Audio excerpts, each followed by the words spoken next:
Hello, everybody. Welcome to today's webinar. Today's webinar will be on model-based definition.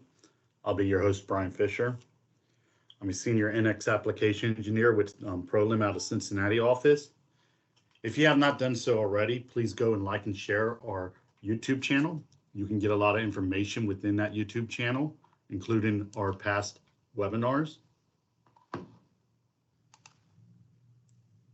Let's go ahead and look at a quick bio of myself. I've been in the industry over 20 plus years, 15 plus years as a designer in the aircraft industry, and 5 plus years in designer in the medical industry. I've been using NX this whole time. Additionally, you can see my education here.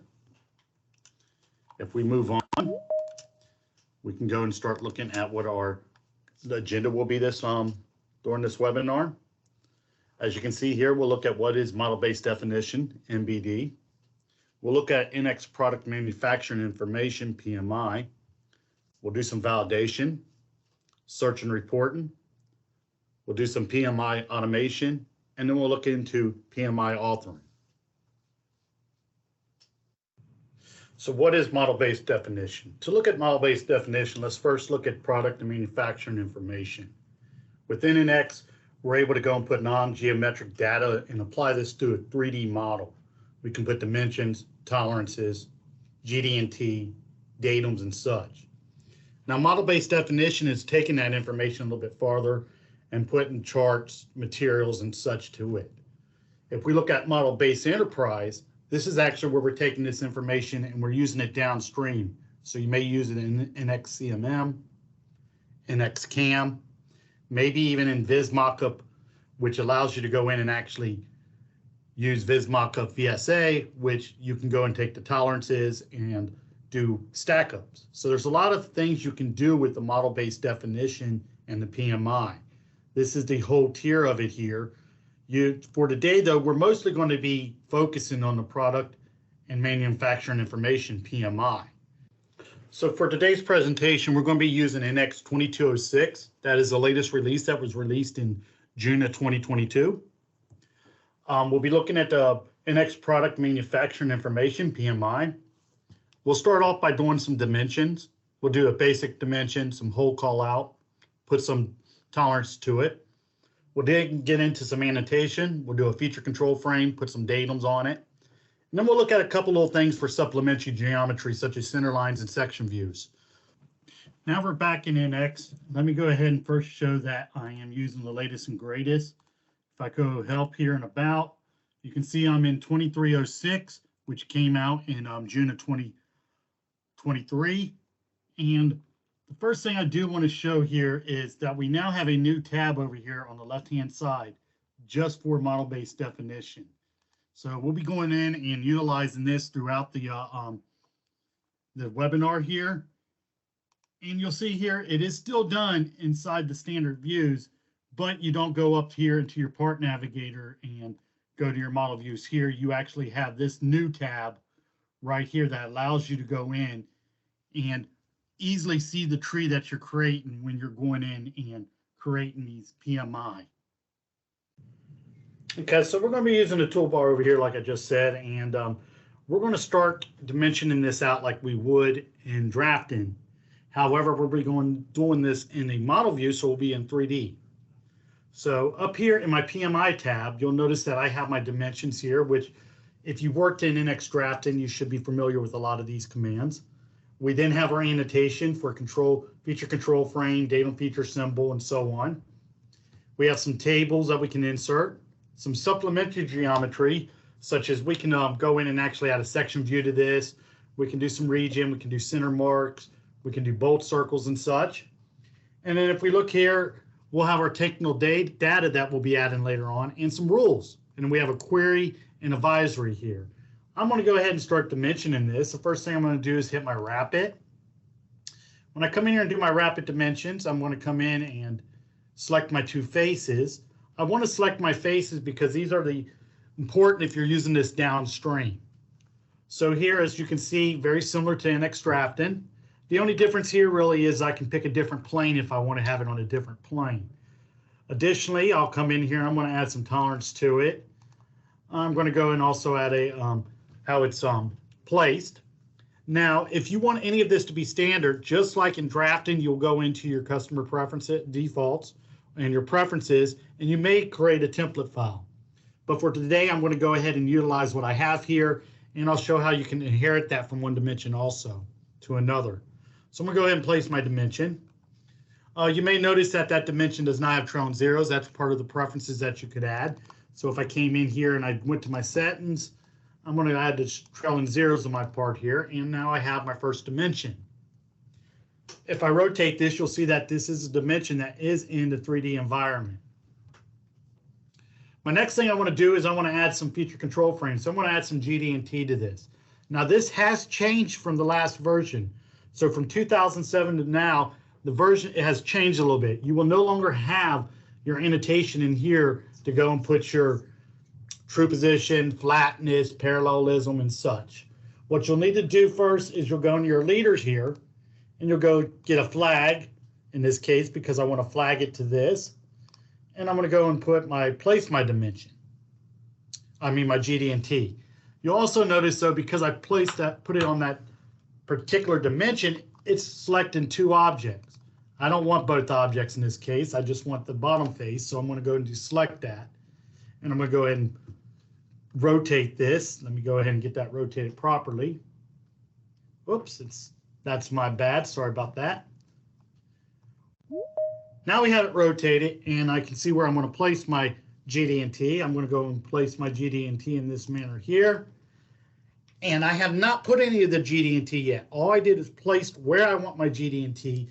Then as soon as I do that, you will get a toolbar up here for a feature control frame in general that allows you to go in and put your information. So I'm going to pull this down and put a flatness. I'm going to go and actually put 5 thou on this. At this time, if I did have any if I wanted to do maximum, or if I wanted to do regardless of feature size or anything like that, I could add that. In this case, I am just putting a flatness, so I'm going to put 5 thou. If I had a datum reference, depending on what type of GD&T you're putting in there, you would put your datum reference. So I have my information I want, and I have my face that I want. I'm going to go say OK. So now I have my GD&T, and I have a dimension. And if I look over here on my MBD Navigator, you'll notice in my standard view, if I go and let's make this a little bit larger, you'll see that my feature control frame is now here, my annotation, my linear dimensions. If I go to dependencies, it would tell me what is dependent on that. So you can see associated objects, my two faces in this case, and it lets me know that that's in the front. I'm going to continue on dimensioning this out, and I'm going to add some datums to it. So let's go ahead and look at my datums here. Here's my datum feature symbol. I'm going to go ahead and reset this. And I'm going to put datum A in here. So let's go ahead and put A. And I have my leaders here, so you have your different types of leaders that you can put in there. Once I have what I want here, I'm going to go ahead and select this particular feature control frame. And I'm going to go and place my dimension. My datum, I'm sorry. So now I have my datum that's also under my annotation. If I double click on that, it automatically selects the bottom object for me because it's going in and selecting my feature control frame. So now I have a dimension I've added, a GD&T I've added, and a datum. Next I want to go in and maybe I want to dimension the hole there. So with that hole there, maybe I want to come in and first thing I'm going to do is I'm going to go and center mark. I'm going to select my object. Notice I have different planes I could put that on, but in this case, I like where it's at, and I'm going to say OK. Next, I'm going to come in and I'm going to get another dimension. So here I'm using my rapid dimension again. I select my center mark, select my face, and this time, when I go to place it, I'm actually going to say I want to inherit this other dimensions. And notice that it gives me the same tolerance, gives me the trailing zeros and everything else. However, maybe because I want to put some GD&T to this, maybe I want to true position that hole. I'm actually going to go in and say, I don't want the tolerance. I just want to put a basic dimension on it. Place my basic dimension, and now I have that hole started to be in dimension. Once I have all that information, I can continue on, and dimension this the rest of the way out. Let's go ahead and do that. I'll go ahead and put my other dimension here. Whoop, that's my bad. I selected the wrong object. Let's go ahead and reselect my object here. And I'm going to go ahead and select this face here. Place my dimension. Let's go ahead and inherit this one, actually, this information, and place it. And now maybe I want to, put another dimension in for the size. Again, I'll go in and inherit my information. Now, again, if you have this set up in your preferences or your customer defaults, or if you have even a template file, start part or whatever you like to call it, you wouldn't have to keep on doing this. In this case, I'm out of the box. Now let's go ahead and I'm going to put another feature control frame. This time I'm going to put another flag on it. I like that. I'm going to go ahead and select this edge and pull it down. Once I have my where I want to place it, again, you will get this toolbar up here. In this case, I want to have a true position. So I'm going to go ahead and do a true position. We're going to leave it at 5. I'm actually going to put a diameter on that. My primary datum is A, let's say. My secondary is B. And my third would be C. So now I have my true position there. Well, in this case, guess what? I did it wrong. I want to have that perpendicular, not a true position. So you can always come back and change that. I got ahead of myself there, actually, and try to put true position on an edge. In this case, I wanted to do the hole like that, but that's all right. I went and quickly changed this. And once again, if I say select objects, you'll notice that it picks both faces. In this case, that's not what I want, so I'll go and deselect this one, and I'll go and place my perpendicular. So I have my perpendicular placed, and you can see here over in my tree, it continues to build in my tree. And if you want to at any time see where that is placed, you can go in there and you'll see the status. That status lets me know that there's PMI in that particular view. And as I showed earlier, the dependencies will show you more information. So the associated object and the model view, and also what is maybe stacked to that. We'll go ahead and continue on this. I'm going to go and make that a datum myself also. We'll go and make that datum B. So we'll say datum B. Actually reset that real quick and go datum B. Take my leader, select my object, place my datum B. So now we've gone in and we put some basic dimension. We put some dimensions, overall sizes with some tolerances, some GD&T. And next, maybe we want to put dimensions for the hole there. So up here, we have hole and call thread out. Much like the draft inside, I'm going to go ahead and pick that. I have radial or linear. I'm going to go ahead and say linear. I mean on radial in this case. Pick my hole. And once again, I go and place it. And you may notice that may not look like you want it. So that again depends on your preferences or your customer defaults that you may have. Now I'm going to go and put that other GD&T for the feature control frame. In this case, it will be my true position that I tried to place earlier. And we'll go ahead and put that information in there.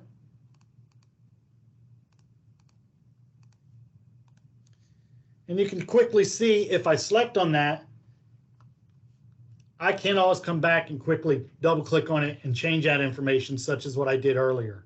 So now I have this pretty good and pretty detailed out, pretty decent. So we've gone in, we did our dimension with basic dimension. We did a hole call out, some annotation, feature control frame and datum feature. And then we did a supplementary geometry with our center line.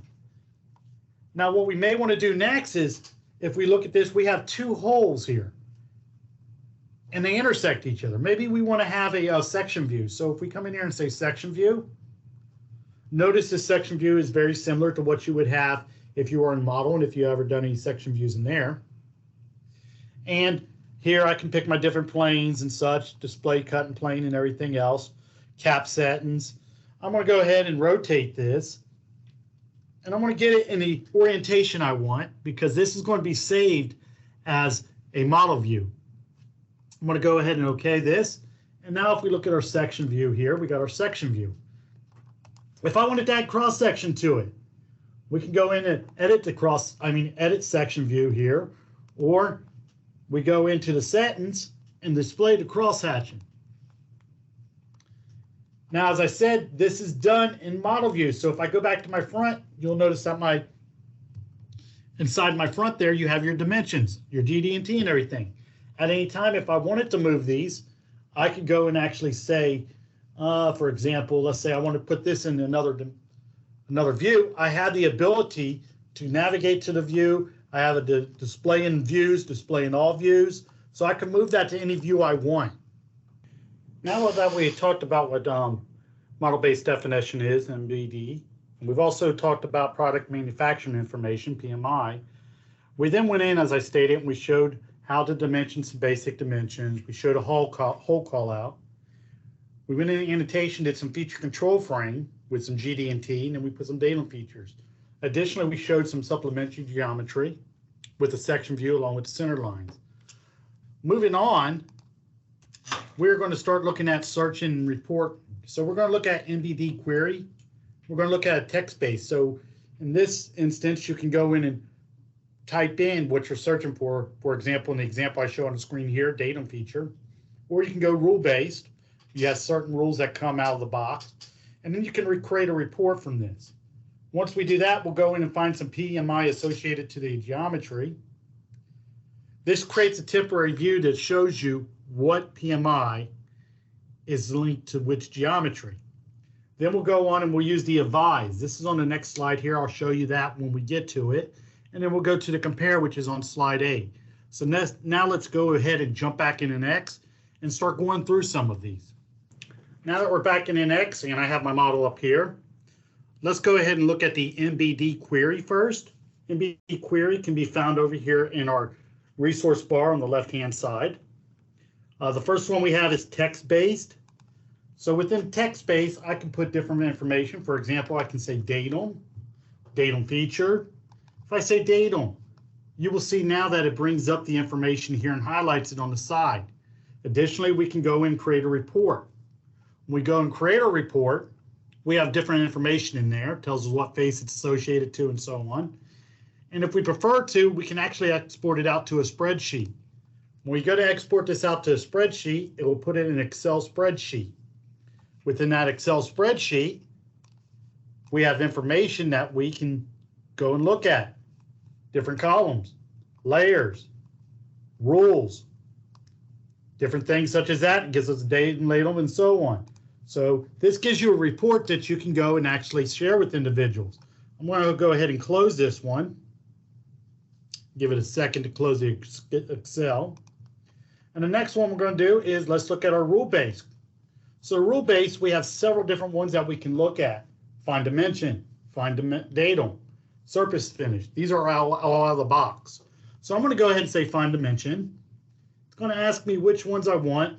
Dimension value, I can actually put a value in there if I choose. So if I said 10, for example, that's only going to find the dimensions that are 10. So from here, I'm going to say OK. And you'll notice that it highlights my dimensions that are 10. You can create a report from there. You can also create a model view from there. So that gives you the ability to go in there and quickly do a query on your model. Next, we're going to go in and actually do a find PMI associated to geometry. First thing we want to do, though, is I'm going to go ahead and remove this report that we just did. And I'm going to come up and I'm going to go into my navigator here. And over here on the right-hand side, we have find PMI associated to geometry. From here, I can select. And let's just say, for example, I wanted to find PMI associated to this hole. I can create a query result view here if I like, and I can attach to PMI also. So let's go ahead and just say OK for this one. It tells me it creates a temporary display for me. And notice that it creates a temporary display and only shows the information for that particular geometry. Now you may ask about where's the dimension. Well, those dimensions are actually attached to this particular crosshair. So if we say find associate geometry again, and this time I pick the crosshair, you notice that it will find that. And again, that crosshair is associated to the hole, however. So that's a quick way that you can find what PMI is associated to which geometry. So the next portion of this, we're going to jump into what we call PMI Advisor. This check will actually go in and check your geometry for you and your PMI. For example, if you did not have a tolerance on a dimension, it will let you know that. If you're missing a datum reference, it would also let you know that. So let's go ahead and jump back in NX, and I'll go and run a quick one of these and show some of those examples. Okay, so we're back in NX here, and I want to run an advisory on this. So up here in the right-hand corner, up in my toolbar here, you'll notice we have this advise. Validates PMI using the current configuration rules. These rules are set by whatever rules you have for your customer default for that particular file. So for example, your GD&T is set to whatever ANSI standard and so on. So here I have my advise. I'm going to go ahead and select that. And once I run it, notice I get a couple errors here. Now I did these on purpose just to be able to show some of this. So if we look at our feature control frame here, a datum reference is required for this. So if I say show advisory check, it tells me exactly what's going on. It requires a primary datum reference. I did not add the datum reference to this.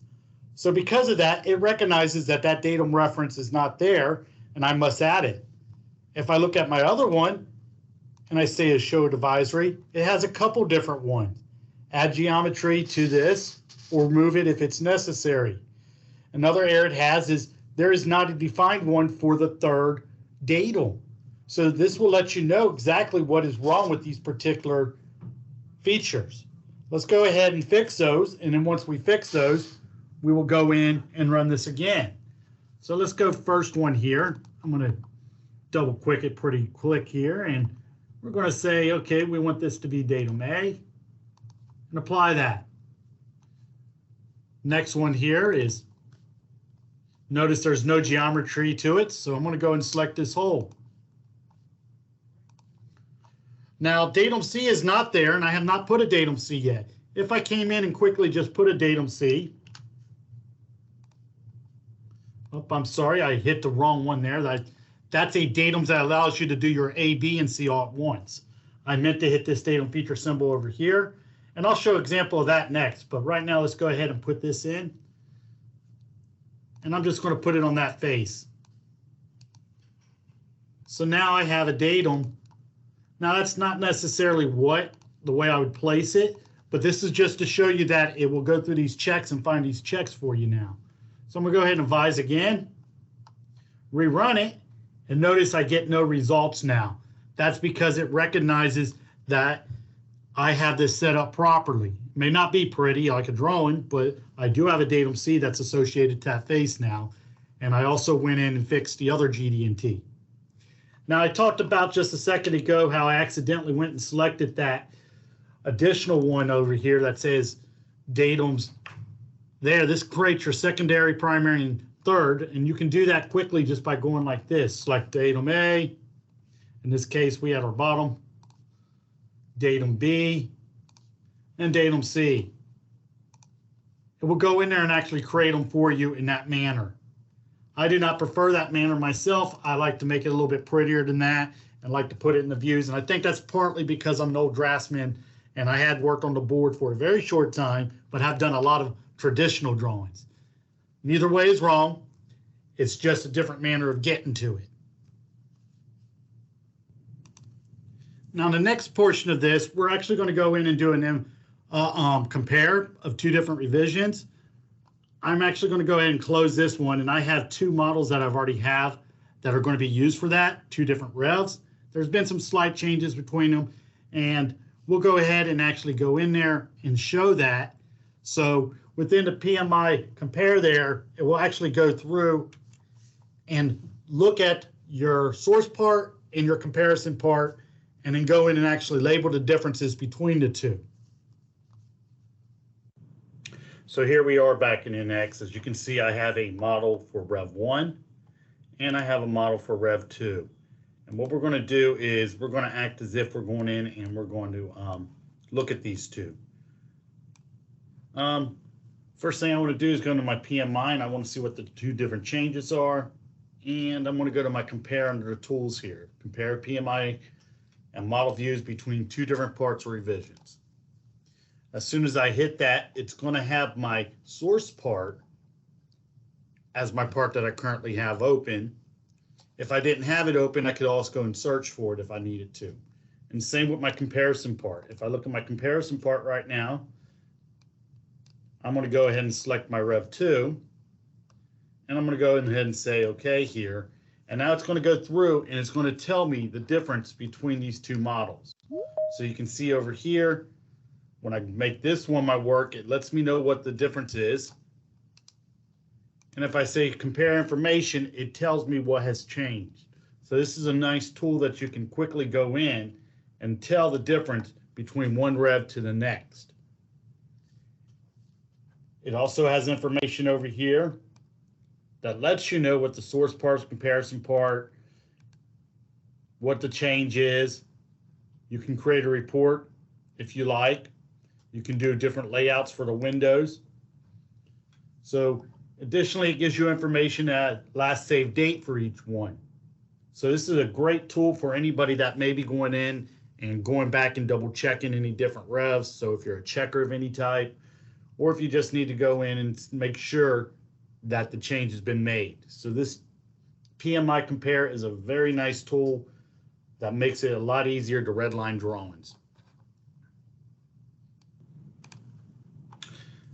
Next, we're going to be going into some PMI automation. I'll show you how to define rules. I'll show you how to use the reuse library. And then we'll talk about out of the box MBD rules and how they can be saved. So back in NX here, I have a model, and as you can see, this is a body. And I'm going to go in and actually add PMI to this. I've already created a rule, and I'm going to go insert this rule. And then after I insert it, I'll go ahead and show you how we can create this rule and can be utilized. So up here in the instance, I have all my rules here that I have already created or they're out of the box. In this case, I got an MBD logic rule that I've created, and I've done it for holes. When I go ahead and I select this, you'll go ahead and see that I can create hole dimensions, I can change the deviation of grade, and so on. I'm going to go and apply this, and as soon as I apply this, you notice it goes in and adds the PMI for me. Now I'm going to undo this, and we're going to go together and create this. So we're still in PMI, and this time I'm going to go to define instead of insert. From here, I have several different options that I can do. I can go through all the nodes if I like and go and find what I need, or if I already know what I want, I can actually do searches on them. For example, if I say create, notice it gives me a list, and I can go in and start getting this information. So let's go ahead and find a create hole. Actually, let's just go ahead and type it in, create hole. And you'll see right now, I got a create hole dimension. From here, I'm going to go in and actually place this over here by inserting it. And this is the beginning of our rules. So I'm going to go ahead and continue to create my rules here. I'm going to right click and I'm going to go ahead and say create input. And it's going to go in and find information. Now for this particular one, I actually want to go and delete this because I'm going to go and actually group these holes. And I'm going to go ahead and say group by. And now I have additional one in here that I can go and use. I'm also going to go ahead and create a diant from here to here. We're going to create a path. And then from here to here. So you can see it's pretty quickly done.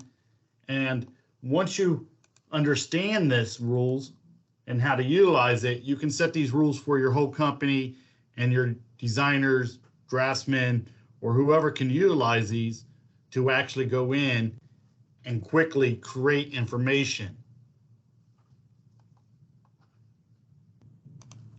Let's continue and fill this rest of these out and put the rest of these boxes, and then I will show you how we can save this and utilize it. So we have our deviation here. I'm going to go and create another input. The deviation, I can tell which deviation I want. Grade, I'm going to create another input. And we get our grade there. And last, I'm going to go and actually put my output here. And from there, now I have my rule saved. You can see once I put the output in that these dimensions are now on the particular part. So let's go ahead and finish this. Actually, let's go ahead and save this. And this time I'm going to go and save as a new rule. We'll call it hole 2 this time, just so we know the difference. And I could put a description here if I like. I'm going to go ahead and apply that. And we're going to finish. Now you can see it's finished and we have our PMI. If we go over to our resource bar over here, you can look into our PMI MBD navigator and you can see we applied form to datums, hole 2, and you can see the PMI within the part. Now, if you came into a fresh part, you now have the ability to go into insert instance, and you can come down, find your hole 2 logic rule, and apply that. Now, these rules are saved within the C program and whichever revision you're in, an MBD logic rules. I went and copied my 2007 rules over, and this allows me to reutilize those rules I've had. Now, out of the box, you do have several different rules that you're able to use. You can create datums, you can create, dimensions, different baselines, convert to basics. So there's a lot of different rules that you can utilize that are already out of the box. So that there will allow you to go in and have your users be able to use the rules and bring this information over pretty quickly. For the last part of the day's webinar, we're actually going to go in and do some technical data. Here you can see a 3D PDF. We're going to jump back in NX and we're going to create this together. All right, so we're back in NX and I have my PMI block that I created. And within our PMI tab, we have this area for technical data. We're able to publish it here. These are out of the box, but you can go in and create your own under new template. For today, I'm not going to get into that. We do have another webinar and video that shows that. But for today, I just want to go in and show how we're able to create these 3D PDFs and how quick and easy it is. So here you have your different ones that are out of the box. And I'm going to go ahead and I'm going to pick one of these. Let's go with the landscape one. Let's go with the part landscape. So here you have your selected views, all disclosed views, all views. Let's go ahead and say selected views. I'll come over and pick my views that I want. From there, I have my area where to save this. I'm going to leave it where it's at right now because it's going to go in the area I want it to be. And then we have up here new additional tabs up here. You have your text, so you can put some text in there. And we'll go ahead and put some information.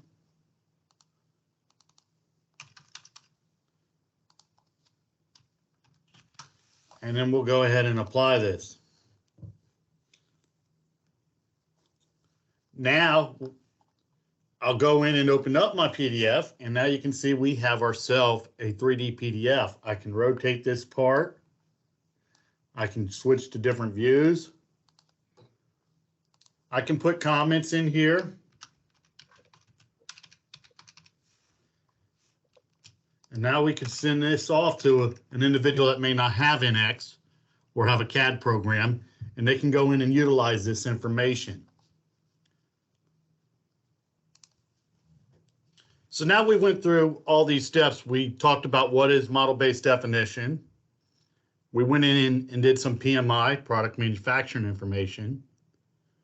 We did a PMI validation, I showed how to do PMI search and reporting.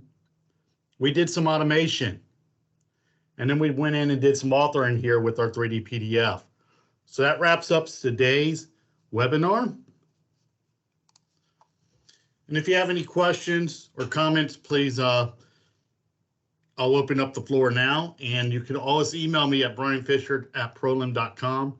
And please go and like and share our YouTube channel. Thanks again for attending.